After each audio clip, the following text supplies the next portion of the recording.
This video was made possible by Skillshare. Learn new skills for free for 2 months at skl.sh/HAI24. America is really good at being number one in number of things. It ranks top in quantity of Waffle Houses, Walmarts, moon landings, American Civil War victories, Americans, but one thing that it does not have more than anyone else of is cruise ships.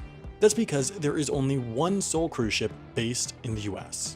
Now, for the purposes of arbitrarity, when I'm talking about cruise ships, I'm talking about one of those big boy ocean ships that carry thousands of people, not one of those low tier ships that go on rivers or lakes or stuff like that.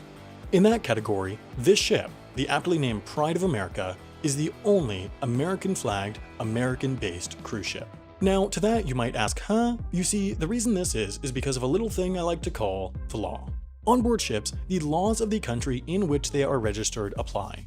That is to say, if you're on an American flagged ship, you can't drink till 21, if you're on a Singaporean flagged ship, chewing gum is illegal, and if you're on a British flagged ship, you're allowed to invade and annex any country you want for recreational purposes. Trust me, I'm a lawyer. But what that also means is that those boring kind of laws doing silly things like protecting employee rights and preventing labor exploitation also apply. Of course, in the US, one of those labor laws is the minimum wage, which is $7.25 an hour, enough to buy an avocado cracker in San Francisco. But surprisingly, United States law does not apply in the rest of the world.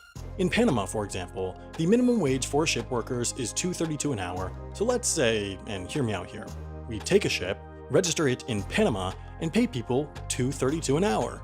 Genius, you're hired, says the cruise industry, because that's exactly what they do. Considering cruise companies pay for their employees' food and housing abroad, they're able to hire labor from low-wage countries, and because they typically register the ships in places with low or no minimum wage like Panama, Singapore, or Liberia, they're legally allowed to pay them very little. Those workers are allowed to work on the ship no matter where it sails, since, for all intents and purposes, it's the territory of the country in which it's registered. But there's one major exception for the extra special Gold Star country that is the United States. You see, the US has a law known as the Jones Act, but that is officially titled the Merchant Marine Act of 1920. Believe it or not, this law, passed in 1920, is possibly a tiny bit antiquated. Not that this is a political video or anything. It stipulates that, in order to transport goods or passengers between ports in the US, a ship must be American-built, American-crewed, and American-flagged.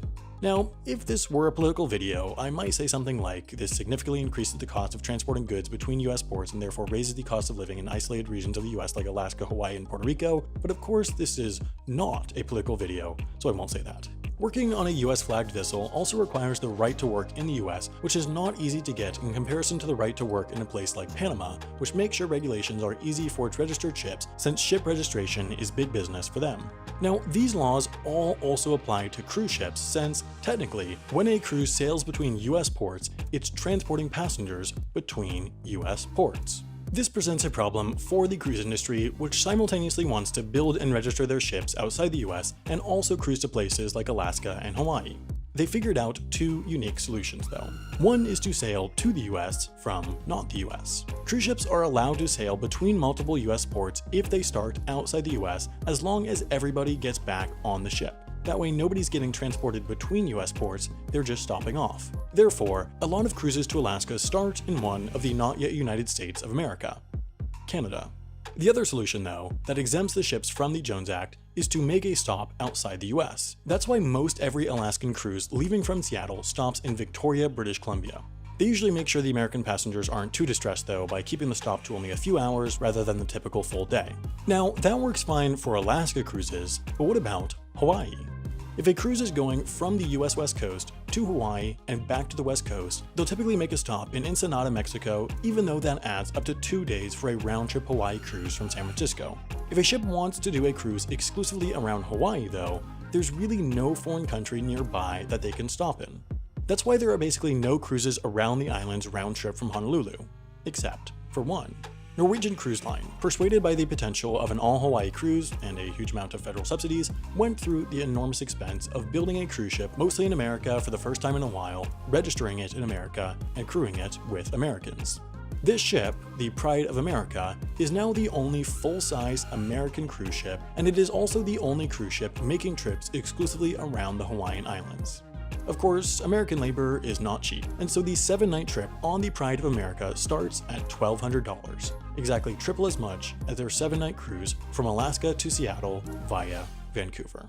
Of course, rule number 1 of cruising is that the Wi-Fi is expensive and sucks. That's why, before you go, you should download one of Skillshare's 25,000 classes on their iOS or Android app for some aquatic skill acquisition. One course that I might recommend for anyone taking a trip this summer, cruise or not, is their one on iPhone photography.